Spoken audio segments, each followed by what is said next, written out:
Hello and good evening to everyone. In today's episode of Growing Your Tree of Prosperity, I'm going to switch gears, and because of the festive season that's coming up for Chinese New Year, I'm going to change my topic and talk a little bit about something more leisurely and fun. And I'll be talking a little bit about money and metaphysics. All right. And before I begin, maybe I would share with everybody a story about how I encountered Big Fat Purse that eventually became Dr. Wealth. I was on a trip with my wife to Taiwan, and we were corralled by the tour guide into some sort of, the kind of tourist trap. And what this tourist trap is designed to do is to sell you fairly expensive statues of a Chinese mythical creature called a Bisiu, right? It is a lion or dog looking kind of creature whose special power is to uh, consume a lot of things, treasure, but it never poops. All right, it never excretes these treasures, and that's a special power. Okay, and these statues are very expensive. They cost thousands of dollars to buy one back into Singapore.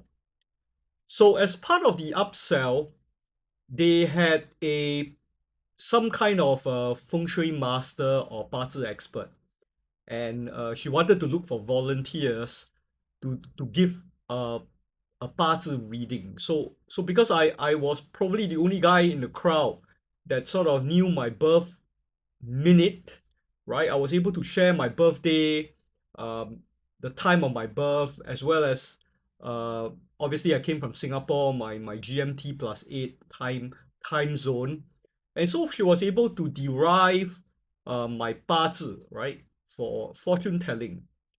And what I remember was told to me was that she felt that I had everything in place except that I'm really stubborn, I'm not really good at working with other people, and I do not ask for help, right? And I felt that, that was actually a fairly accurate reading of my personality. And I thought that, maybe I should try to put some of her suggestions into practice because it seemed so reasonable that it would have come from a life coach if it didn't come from someone who claims to be a fortune teller. And when I came back to Singapore, one of the first things that happened to me is that I was invited by this very enterprising individual called Alvin Chow to attend a free investment class. And when I attended, I remember that there was a miscommunication, and I was in a very bad mood after that, right? But eventually, I managed to show up late in a different location. And because I remembered the things that were constantly being told to me in Taiwan, I decided to be really good natured about it. And I've given Alvin, in fact, a copy of the book that I wrote a long time ago. And that sort of began a friendship that lasted all the way until today, where I still run the early retirement masterclass with Dr. Wealth, right? And over the years, we built a fairly strong business relationship. Okay, and I like to brag about this. The early retirement masterclass has sold over $1 million of revenue, all right, for the company, right, over the past 6 years. Okay, yeah, and so because of this encounter in Taiwan, I'm not so skeptical, right, about Chinese metaphysics, and now with developments in artificial intelligence, we no longer need to speak to somebody who's trying to upsell something to us. All we have to do is to employ a large language model like ChatGPT, and if we can key in, our birthday, our birth month, it's able to give us a 八字 reading that is actually just as good as somebody who has access to an almanac. All right. So this means that whoever watches this video, you can open up your ChatGPT and get a 八字 reading in time for Chinese New Year, which is really fun. And I don't see any harm in anybody trying to do that. It is probably just as fun and culturally aligned as wrapping money in red packets and giving it away to little children. Okay, all right. So if you are interested in what I'm trying to do, then what you do is you log on to ChatGPT, Gemini, or even Grok, and you issue a prompt providing your date of birth, your time of birth, and you need to mention that your time zone is GMT plus 8 because for those people born in Singapore or West Malaysia, this is our time zone, and that affects your reading. And after this is done, to appreciate this video as well as the next 5 subsequent videos, you should ask ChatGPT, based on this 八字 reading, what are your favorable and unfavorable elements? All right, and that's all you have to do. There are 5 elements, right? You need to find out which elements are favorable, which elements are unfavorable, and then you can actually benefit from the series of videos that I'll be putting up over the next, 1 or 2 weeks. Okay, and this is how a 八字 chart can look like. I got artificial intelligence to actually come up with a 八字 diagram. Okay, and you do realize that um, the year, like most of us, we know which year we are born in. So, for example, I'm born in the year of the tiger, right? But a lot of people who are born in the year of the tiger, they don't have the same fortune or fate, right? And the reason is because in 八字, they are interested in knowing the month where you are born, the day you're born, and the hour that you're born. Okay, and each of these so-called durations, right? Hour, day, month, or year is then tied to a zodiac animal, right?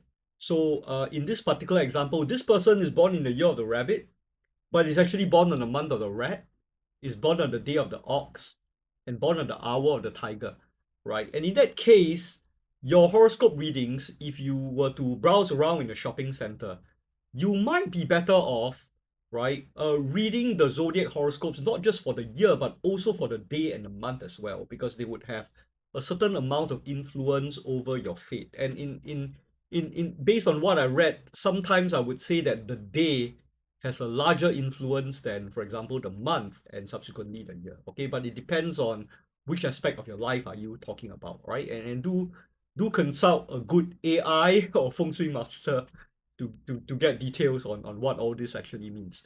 Okay, now just by looking at the 八字 chart, you need some special training to figure out what your favorable element is and what your unfavorable element is. Now, I don't really know how to do that, okay, but it's an algorithm, and so this is something that artificial intelligence can do very easily for you.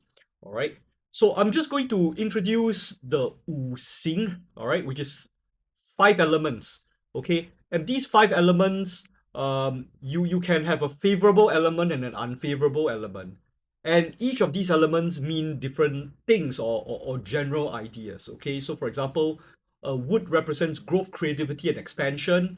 It is associated with plants and the upward progression of trees reaching towards the sky, right? Okay. Fire embodies transformation, passion, dynamism, and warmth. Its strong association with summer season highlights its capacity to radiate light and heat. Okay. Earth is linked to stability, grounding, and support, encompasses geographical features like mountains, arable land. Right? It is reliable, it is practical. Metal symbolizes structure, discipline, and determination. It is affiliated with metallic materials and weaponry.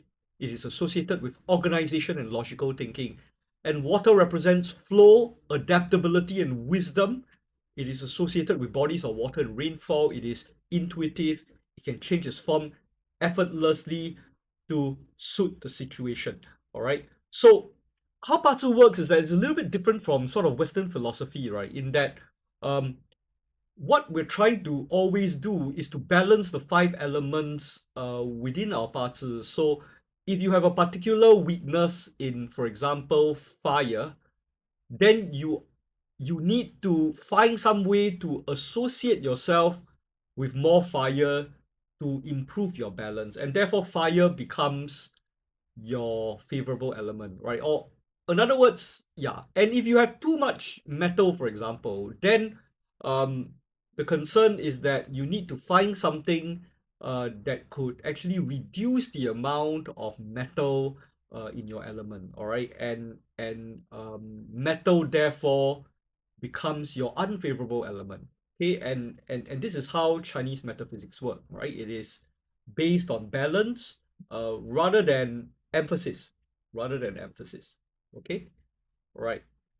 So how does this video channel apply metaphysics to money, right? So as I've already stated, each one of us have a favorable element and an unfavorable element. You need to get artificial intelligence to figure it out for you, okay? And in my view, these elements can be a great starting point to determine your investing style and your asset classes, right? Okay. So point of caution, do not ask AI to suggest an actual investment based on your elements, right? I still strongly believe that investing remains a highly rigorous and objective exercise that requires research into the fundamentals, right? And so on and so forth, right? The content of this channel doesn't really change, okay? So some people might then ask the question, right? Why should an objective and rational investor use a system like Chinese metaphysics to actually improve and work on their personal finance, right? Now, in my personal opinion, you don't have to accept that the predictions of Chinese metaphysics need to be correct to benefit from it. Okay, in fact, um, uh, Chinese metaphysics in the modern context, to me, it's largely AI enabled, and it looks more like a life coaching exercise than a fortune telling session, right? Yeah. And furthermore, 八字 specifically and various elements of feng shui can bring you closer to your roots of your culture. And psychologists are now investigating whether alignment with the culture where you come from, alignment with your origins, and they're reviewing to see whether these things can lead to more personal happiness, right? And the other thing I notice is that when you look at your life journey through the lens of metaphysics, you can really connect your past to the present, making your life more meaningful, right? Like that simple fortune telling exercise in Taiwan, led me to just say, there's no harm just being consistent with the feedback, right? And it led to maybe one of the most successful collaborations uh, I had in my life, and a great work-life balance that I've never really experienced before, right? Now, on top of it, my favorable element also happens to be Earth, right? Which coincidentally explains why I've been so successful investing in real estate investment trusts and dealing with real estate matters, right? When my real estate investment trusts were not doing well, there is an increase in the value of the properties that I own. Okay, so that allows me to look back and connect the dots. All right. And finally, I think that retail investors are bombarded with a lot of information online. So here's what I think, right? A lot of people do not know how to start investing, right? So if you understand your favorable and unfavorable elements, it can suggest a credible way to start, right? So once you figure out what your favorable element is, just go to the video that I will make in the future about that element and see whether it is something that you can get started at, and something you can experiment with.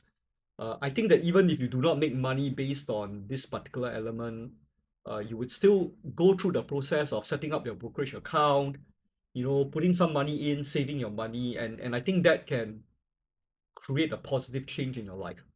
All right. So what's going to happen next? Okay, so over the next 5 videos, which I will post from next week onwards and maybe throughout the beginning of the new year, I will introduce an investment style based on each favorable element. Okay, but these videos will be consistent with the rest of my channel. It will contain more maths than mysticism. Okay, and so I hope to see you very soon. Okay.